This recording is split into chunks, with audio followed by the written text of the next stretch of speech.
చాలా మంది పెద్దోళ్ళని కలుస్తానుకో ముఖ్యమైన వాళ్ళని కలుస్తానుకో బయటికి పోతప్పుడు తప్పకుండా సెంటు కొట్టుకుంటారు మంచి ఆసన రావాలని.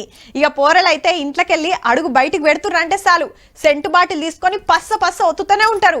జరసేపు ఇల్లంతా సెంటుతో నిండిపోతుంది అనుకో రాదుర్రి. ఇక కొందరు ఆఫీసులకు అడుగు పెట్టగానే సెంటు వాసన వస్తుంటది, వెనకకు తిరిగి చూడకుండానే వచ్చేది పలానా మనిషి అని ఉత్తగానే గుర్తుపడతారు. గసంటి సెంట్ల ముచ్చట గిది సుత.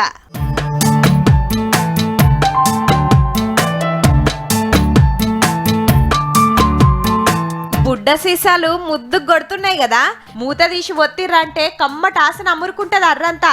చెక్కున మెరిసే బాటల్లన్నీ సెంట్లే. మరి బయటి దేశంలో అనుకునేరు మన హైదరాబాద్ కాచిగూడల్నే ఏ గిసొంటి సూపర్ మార్కెట్లల్లో బొచ్చెడున్నాయి అని అల్కగా తీసేశారు.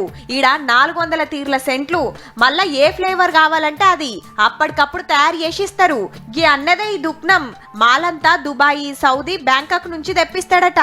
లోకలోళ్ళే కాదుల్లో విశాఖపట్నం, బెంగళూరు, బొంబాయి నుంచి కొనుక్కోపోతారంటే చూడురిగా ఎంత పేరు పోయిందో. అబ్బా గంత దూరం ఏం పోతాం అనుకుంటే ఆన్లైన్ లో బుక్ చేసుకుంటే ఇంటికే తెచ్చిచ్చే సౌలతి సుతున్నదట. హగో గన్ను కాదుల్లో యుఎస్ పోలో సెంటు. ట్రిగర్ నొక్కిరంటే సెంటు కక్కుతుంది అన్నట్టు.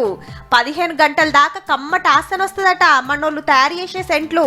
బాటళ్ళు సోప్ టాప్ ఉన్నాయి కాబట్టి రేట్ సుత పిరమే ఉంటది అనుకుంటురా. 250 రూపాయల నుంచి 5,000 దాకున్నాయి. ఒగల నుంచి ఒగలు తెలుసుకొని పోయి కొనుక్కోబోతురు. ఏ ఆసనేం వస్తలేదని పోతే మళ్ళా ఫ్రెష్ గా తయారు చేసి ఇస్తారట సుత. కాబట్టి దగ్గర పట్లుండి సెంట్లను కాయ చేస్తోళ్ళు పోతే అట్లా పోయిరారి మరి.